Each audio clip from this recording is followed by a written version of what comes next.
গাজদা হয় নমস্কাৰ জয় অসম জয় অসম জয় অসম এখন হয় মই এই মুহূৰ্ততে আপোনাক দুজন মানুহৰ নাম ক'ব বিচাৰোঁ হয় এজন হৈ গ'ল আপোনাৰ চুকুৰ আলী হয় আৰু আনজন হৈ গ'ল আমাৰ ককাইদেউ ৰাজীৱ শদিয়া হয় হয় জীৱিত কালত আপোনাৰ ৰাজীৱ শদিয়া ককাইদেৱে যেনেকুৱা ধৰণৰ পপুলাৰিটি অৰ্জন কৰিব লাগিছিলে হয় কিন্তু তেনেকুৱা ধৰণৰ জনপ্ৰিয়তা নাইবা পপুলাৰিটি আমি দেখিবলৈ নাপালোঁ কিন্তু হয় চুকুৰ আলীৰ নিচিনা এজন মানুহক এতিয়াৰ দিনত আজিৰ দিনটোত যথেষ্ট পপুলাৰিটি দেখিবলৈ পোৱা গৈছে নাইবা দেখিছোঁ আমি গতিকে ইয়াৰ মূল কাৰণটো কি বুলি ভাবে নাইবা কিহৰ ফলত যিজন মানুহক আমি জাতি মাতি হকে চিন্তা কৰা এজন শিল্পী বুলি মৃত্যুৰ পাছত আমি অভিহিত কৰিছোঁ সেইজন মানুহক আমি জীৱন্ত কালত সন্মান দিব নোৱাৰিলোঁ তাৰ পাছত যিজন মানুহৰ পৰা আমি একো এটা আশা কৰিব নোৱাৰোঁ নাইবা ভৱিষ্যতৰ কিবা এটা যে নৱপ্ৰজন্মই পাব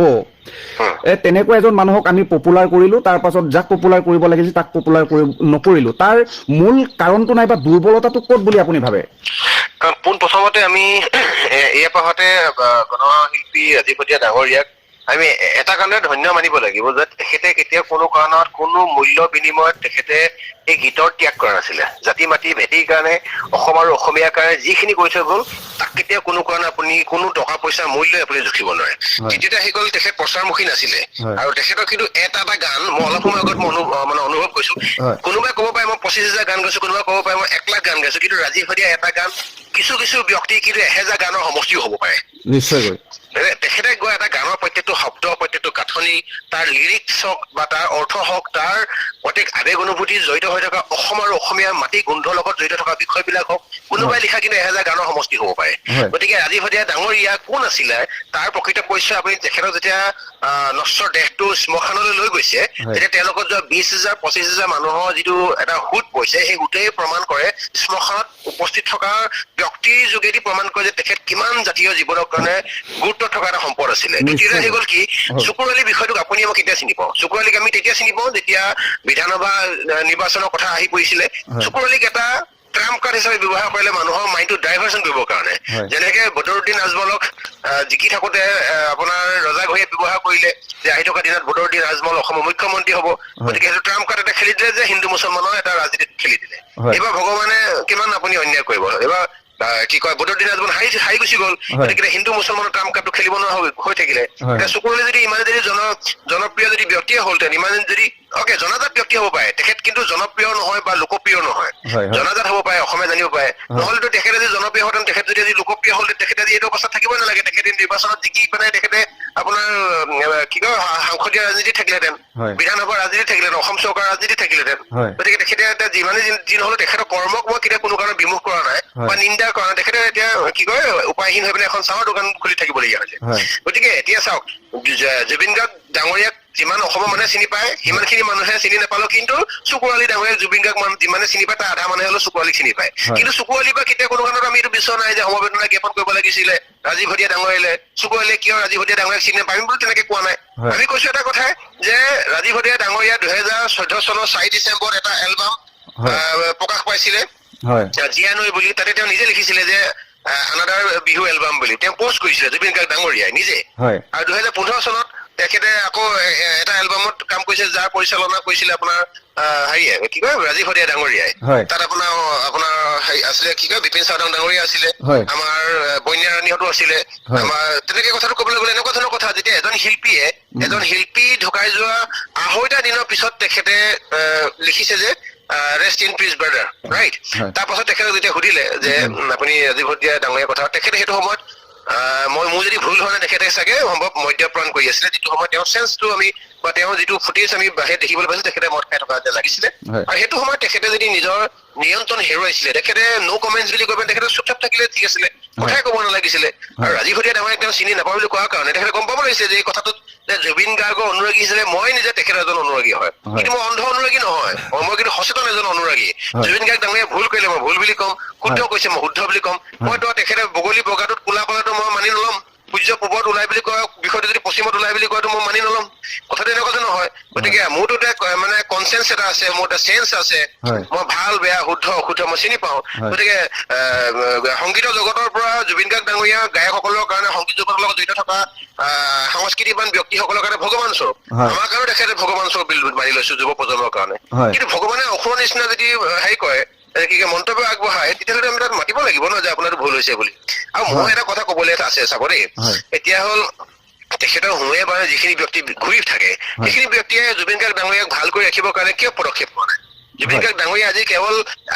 মানে XYZ ব্যক্তিৰ মানে সন্তান নহয়তো তেখেত অসম সন্তান হয় অসমৰ গৌৰৱ অসমৰ সম্পদ হয় জুবিন গাৰ্গ ডাঙৰীয়াৰ গানবিলাক সৰুৰ পৰা ডেকাৰ পৰা জীয়ৰীৰ পৰা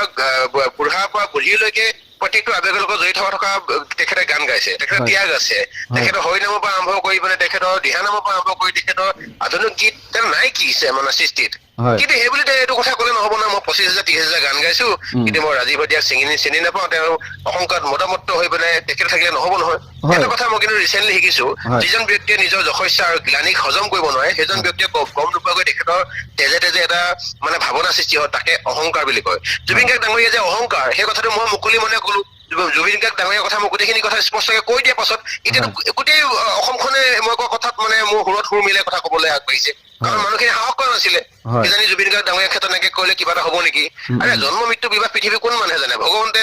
যেতিয়া যেনেকে য'ত লিখিছে লিখিছে আপোচবিহীন কণ্ঠৰে অসমীয়া হৈ কাম কৰিম বুলি বিলাসিত অসমৰ মজিয়ালৈ আগবাঢ়িলো গতিকে বিলাসিত অসমৰ মজিয়াত যদি জাতীয় জীৱনৰ ক্ষেত্ৰত কোনোবা যদি বিৰূপ কিবা মন্তব্য আগবঢ়ায় সেই জুবিন গাৰ্গ নালাগে গোটেই পৃথিৱীৰ বিখ্যাত কোনোবা ব্যক্তিসকলেতো আগবাঢ়ি মই আহিব লাগিব কাৰণ মোৰ আৱেগ অনুভূতিৰ লগত জড়িত হৈছে কেঁচা মাটি গোন্ধৰ লগত জড়িত হৈছে যি ৰাজীৱ শদিয়া ডাঙৰীয়াই টকাৰ অভাৱত গুৱাহাটীলৈ আহি পেলাই বঁটা প্ৰদান অনুষ্ঠানত উপস্থিত থাকিব নোৱাৰিলে তেখেতৰ যি ৰাজীৱ শদিয়া ডাঙৰীয়াৰ লগত এখন গাড়ী নাই এইটো মুহূৰ্তলৈকে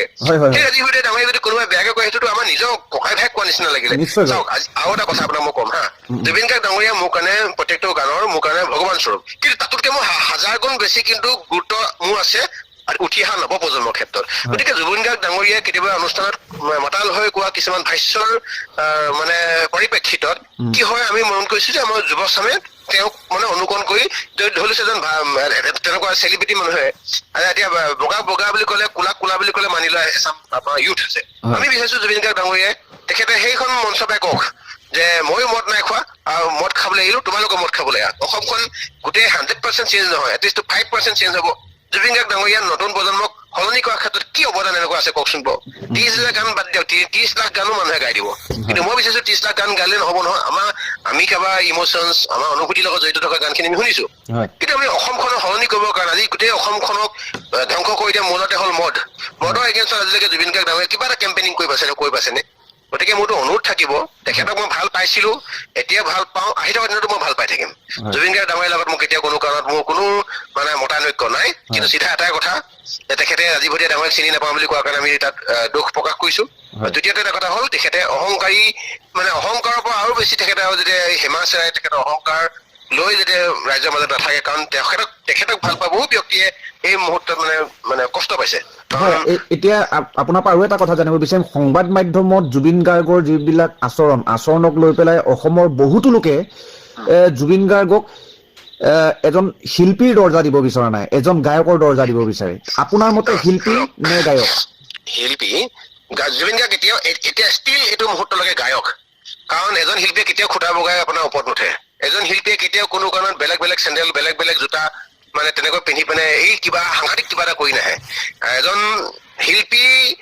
আৰু গণশিল্পীৰ মাজত পাৰ্থক্য আছে দেই এইটো কথা আপুনিও জনা দৰকাৰ ময়ো জনা দৰকাৰ পৃথিৱীৰ চবেই জনা দৰকাৰ যেতিয়া এজন ব্যক্তিক ৰাইজে জনসাধাৰণে তেখেতক মানে গণশিল্পী বুলি তেখেতক ঘোষণা কৰিব মানে শ্ৰদ্ধা কৰিব সেই গণশিল্পীজন কিন্তু শিল্পীতকে বহুত গুণে ওপৰত শিল্পী এজন গায়ক এজন কেতিয়া শিল্পী হ'ব নোৱাৰে মানে এইটো কথাটো জনাটো দৰকাৰ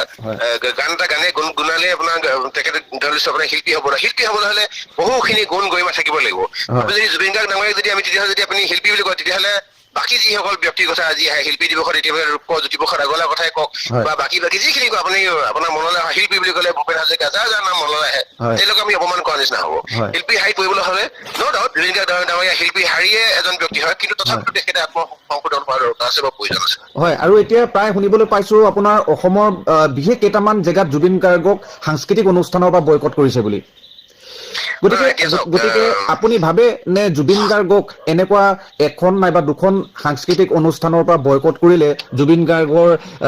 চৰিত্ৰত কিবা পৰিৱৰ্তন আহিব নাইবা জুবিন গাৰ্গৰ আচৰণত পৰিৱৰ্তন আহিব? কথাটো এনেকুৱা ধৰণৰ হয় যে জুবিন গাৰ্গ ডাঙৰীয়াৰ বৰ্তমান সময়ত কোনোবাই বয়কট কৰিব নকৰিব সেইটো একদম পাৰ্চনেল চইচ, কিন্তু বিল আছিলে না অসমৰ মজিয়াৰ ধেমাজি জিলা সমিতিয়ে যি আপোনাৰ এপ্ৰিল মাহত ধৰি লৈছো আপোনাৰ বহাগত যিটো অনুষ্ঠান কৰিম বুলি ভাবিছিলে তেখেতলৈ, সেই অনুষ্ঠানটো তেওঁলোকে বয়কট কৰিছে এটা কাৰণতে, যেতিয়া জীৱনৰ এজন গণশিল্পীক তেখেতে এনেকুৱা ধৰণৰ মন্তব্য টুলুঙা মন্তব্য দিয়াৰ কাৰণে আমাৰ আত্মসন্মান লাগিছে। গতিকে আমাৰ আত্মসন্মানতকে, আমাৰ জাতিতকে, আমাৰ জাতীয় আৱেগ অনুভূতিতকে কোনো ব্যক্তি ওপৰত হ'ব নোৱাৰে। এটা কথা শুনক, ৰাজীৱ শইকীয়া ডাঙৰীয়া আপুনি যদি চাই তেখেতৰ ডেট অফ ইয়াৰ আছিলে 1984 হয়, 1984। তেখেত আপুনি নাভাবিব যে জুবিন গাৰ্গৰ সমানে বয়স। 1984 সেই তেনেতে 35-40 বছৰ বয়সত জুবিন গাৰ্গৰ যিখিনি পপুলাৰিটি আছিলে, যিমানখিনি চাওক শদিয়া দলং, শদিয়া আৰু আমাৰ এইটো চাইডৰ মানে যিটো কানেকশ্যনটো, শদিয়া ব্ৰিজখন বনি দিয়াৰ পাছতে সুচল হ'ল। য'ত আগতে আপোনাৰ 7 দিন 8 দিনলৈকে কেতিয়াবা কাৰেণ্ট নাছিলে, কিন্তু শদিয়াত মই আগতে গৈছো, গোটেই ভৰা নদী আপুনি পাৰ হৈ যাব নোৱাৰে। গতিকে সেই বস্তুখিনি এটা ট্ৰেণ্ডত আহিছিলে, ৰাইজৰ মাজত চিনাকি হৈছিলে, ৰাইজে গম পাইছিলে। ৰাজীৱ শইকীয়া ডাঙৰীয়াক বিলাসিতা অসমে প্ৰথম মঞ্চখন দিছিলে। প্ৰত্যেকবাৰ আমি যিকোনো ধৰণৰ অনুষ্ঠানত বিলাসিতা অসমৰ আমাৰ গোটেই ডিষ্ট্ৰিক্ট বিলাকে আমি ৰাজীৱ শইকীয়াক বিচাৰো। কোনোবা এটা বছৰ যদি ডিব্ৰুগড় লয়, কোনোবা এটা বছৰ তিনিচুকীয়া, কোনোবা এটা বছৰ লৈছো আপোনাৰ লখিমপুৰ, এই 2024 লাচিত দিৱসত আপোনাৰ ৰাজীৱ শইকীয়া লখিমপুৰত আমাৰ অনুষ্ঠান পৰিৱেশন কৰিছিলে। কিন্তু কথাটো হ'ল এনেকুৱা ধৰণৰ, ৰাজীৱ শইকীয়া ডাঙৰীয়া এতিয়া 30-35 বছৰ এজন মানে 35-40 বছৰ বয়সৰ এজন শিল্পী আছিলে। তেখেততো একদম সেই তামোল গছৰ নিচিনা এটা দীঘল আয়ুস আছিলে। তেখেতক আৰু গোটেই অসম তথা নৰ্থ ইষ্ট তথা ভাৰতবৰ্ষ চিনি পাবৰ কাৰণে দীঘলীয়া এটা হেৰি আছিলে, কি কয় এটা যাত্ৰা আছে, দীঘলীয়া এটা আয়ুস আছিলে। তেওঁ অকাল যি বিয়োগ হ'ল, ই কিন্তু জাতীয় জীৱনৰ কাৰণে বৃহৎ ক্ষতি। কেৱল জাতীয় জীৱনৰ কাৰণে নহয়, বৰ্তমান সময়ত কিন্তু বিল আছিল অসমৰ সাংঘাতিক এটা ক্ষতি এটা কাৰণে আছিলে। আমাৰ যিকোনো ধৰণৰ অনুষ্ঠান বুলি ক'লে আজি তেওঁলোকৰ নামবিলাক আমাৰ সন্মুখত প্ৰথম আহে মানে, বা আপোনাৰ হাজৰিকা ডাঙৰীয়া, তেওঁলোকৰ অনুষ্ঠানবিলাকত তেওঁলোকৰ নামবিলাক প্ৰথমত আহিছিলে। গতিকে তেওঁ যে নাইকিয়া হৈ গুচি গ'ল, তেওঁ এতিয়া গানবিলাক এতিয়া কোনে গাব? এতিয়া ধৰি লৈছো আমি বিচাৰিছো আৰু 10জন ৰাজীৱ শইকীয়া জন্ম হওক। এতিয়া যদি কোনোবা আমি নজনাকৈ যদি কোনোবা ৰাজীৱ শইকীয়া যদি কোনোবা তেনেকে গাঁৱে ভূঞে আছে, বিলাসিতা অসমৰ লগত যোগাযোগ কৰক, তেওঁলোকক আমি উলিয়াই অনাৰ দায়িত্বটো আমাৰ। বহুত বহুত ধন্যবাদ থাকিল বিকাশ দা, যথেষ্ট ব্যস্ততাৰ মাজতো আপুনি আমাক সময় অকমান দিলে। Thank U.